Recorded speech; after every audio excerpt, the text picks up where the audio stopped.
So when you're using the phone, I have a lot of energy, so I do sit. But however, if you don't, you need to create it.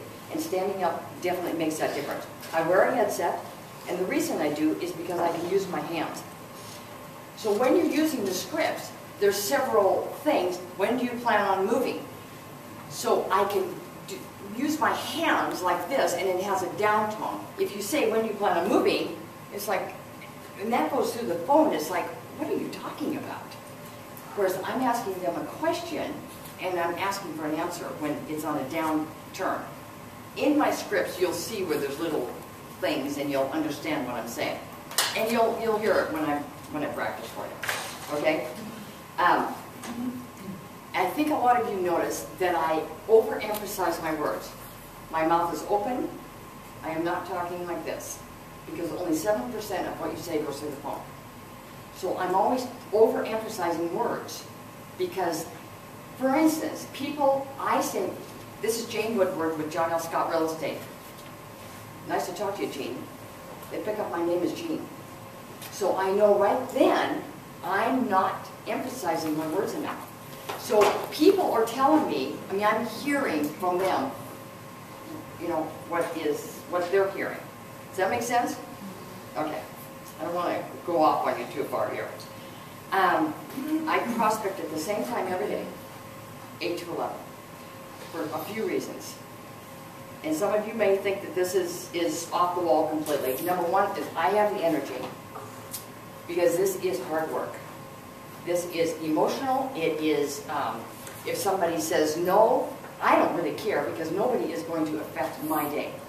You're not going to make my day. I can create my own reality here. So, also, I want people before they've had a day. In other words, before they're out in the traffic and they're all crabby. Now, all the children are off to school by the time I start, so that house is really cramped. Everybody's been in the bathroom and everything else. At 3 o'clock in the afternoon, trust me, that house gets really big. There's nobody home. So I want people to work on my schedule. I don't like to go out at night. I don't mind going out Saturday mornings, but I don't like to go out at night. So I'm pretty adamant that I want people to be able to work on my schedule. And that is why I call between 8 and 11. I get people before they've had a day, everybody's happy, and it works for me. I do call expireds at night, because I call them in the morning, at noon, and at 5 or 6 o'clock. So I just try to reach them, and if I don't, then they will go in a stack, and maybe I send a letter out, not very often. Maybe I'll go by their door, knock at their door. I don't leave anything on the doorstep. I don't put anything in a mailbox. I think that could be pretty illegal. I don't believe that anybody uses their front door anymore. They usually go through a garage or whatever. So I don't leave anything on doorsteps. And a couple of things that I've learned over the years is, number one, is knowledge equals confidence, and ignorance equals fear. So if we don't know what to say, I'm calling that ignorance. I'm here to help. I've got what you need to say, or what you can say, or that will get you the results that you need. And knowing the market stats. We have an opportunity right now, beyond all opportunities. And I know that every one of you in this room will say, how many people asked you, how is the market? What is the market doing? Well, I did something this morning, just quickly. And this is Poulsbo, between 200 and 300,000. Now, I don't care if it didn't matter of what kind of house, what year. Between 200 and 300,000 in the past 6 months, right? We have 33 homes on the market.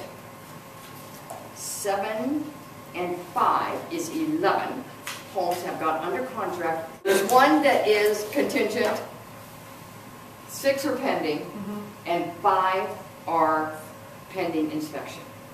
Okay? That is 12 homes, and we have 31 that have closed. Just between the range of 200 and 300. Is that a bad market? I don't think so. Absolutely. And this is everywhere. And you can pull up any price range. Yes, maybe between 4 and 6, maybe it's a little slower. It is not a bad market. If we look this up in 2005, between 4 and 6 was also This is a fabulous market. And people are asking us every day, how's the market? Know your stats.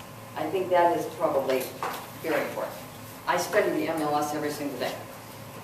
And I think that if you can drive around a neighborhood, so there's somebody in my column, they'll say, well, what do you think my home is worth? So how many homes have sold in your neighborhood? Is there any on the home market? And they know. They already know. So anyway, that's another idea. So when you know the market and you know what to say, you can embrace those objections that, as you well know, those are only a question in the eyes of the person that you're talking to, then left unopened. They do not, you have said something that they're not clear about. That is what I believe an objection is. And a condition, of course, is something that we can do nothing about. Right? Tonality and the rate of speech. When somebody says hello, I say hello. If they say good morning, I say good morning. If they say hi, I say hi. I try to get into their mode. That is what they hear, and so I'm just trying to reflect exactly what they're saying. I have a tendency to talk fast. I have to completely slow down. Some people, older people especially, talk slower, so I just talk slower right with them. And that gets me into rapport with them, and that is why I believe I have good success with what I do. I am listening closely to what they're saying. Some people say I'm not interested and they hang up. I could care less. I'm on to the next call. It just doesn't matter to me. The client is right, we are wrong. Period. There's no other way. You're not going to argue with them. You're wrong, they're right, and that's fabulous. And that's just exactly how we want it. I ask a lot of questions because I need to get to the answers that I'm looking for. It keeps me connected with the client. Because when I'm talking, I am telling. And when I am asking questions, I'm selling. Okay? One thing that is very interesting to me, you never argue with the client, and you know that, and I always repeat and reprove what they say. And that's just it's kind of common sense, but sometimes we do forget. I listen very carefully and let them finish their sentences. Sometimes, like I say, you will get people off on a tangent and you sort of have to reel them in a little with a question, but most of the time, it's pretty easy. And when an objection comes up, I acknowledge it. For instance, so what do you charge for commission? Thank you for asking. When I see you today at 3 o'clock, I have assumptive language. That's the first thing we're going to talk about. And it totally deflects it. I do not answer it. If I absolutely have to, especially with for sale by owners, then I answer it. Lots of agents today are charging 7%. John L. Scott's rate is 6. Which would you prefer? Well, 6. Of course you would. Okay? But if I said 6 and I see 5s, well then, you know, what are you going to do? What would you do? Right? Okay. I write out my thoughts. When I am talking to a client, and they say, you know, we're moving to Primrose Lane, blah, blah, blah, I'm writing that on my pre-qualification. How much do you think your home is worth? They will tell me exactly. Or sometimes they'll say, I don't want to tell you that's your job. I just love that one. Huh. Well, you know, and I understand that. As a professional real estate agent, I study homes and prices every day. So therefore, I assume that you would list with me at a price that would cause the home to sell. Would that be correct? So, is there any homes in your neighborhood for sale right now? Oh yeah, that one's over there for $324 or whatever. So I already know that they know. So I just try to continue to get the answer. And if I can't, I'll say, well, would you take 300? Oh, heavens no. See, but I'm getting what I need by just strictly asking more questions. All right? I'm going to come to something really fun here in a minute. Okay, so I write out, and I never assume anything. I just continue to ask questions. I always thank the client for talking to them, always, and I never hang up first. Never. There's nothing worse than a click in your ear. I always have them hang up first. And I make it fun. I mean, this is a game for me, And it's how many appointments or how many leads can I get in a day. I'm looking for business in the next 7 to 14 days. I'm not looking for something in the next 3 months. I'll get around to them again. I'll be back. I just talked to a gal yesterday and she said, well, you called me last week.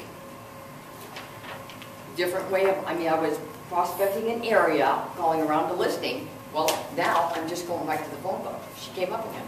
She said, sorry, I don't know anybody again. And they recognize my voice because I'm lucky I have one of those voices that people will talk to me. So I'm pretty fortunate that way. It's a numbers game. And that's all I care about, is how many numbers I can get in, because I know that every 76 calls that I make, 76 contacts that I make, I have an appointment. 3 appointments, I take 2 listings. And I turn down listings. If I cannot help them, I turn them down. I pretty much have a pre-qualification series that you will see in here that I ask each and every one of those questions before I go out. But sometimes they owe too much. It just isn't going to work for me. They can, figure out something else. I'm not looking for short sales. I don't want to attract those. Yes, I have a couple. Just so happens that, I believe that maybe I can help them. It's not what happens to us or what is said to us. It's only how we choose to react. And of course, I choose to react that I will set an appointment. That's just my mindset.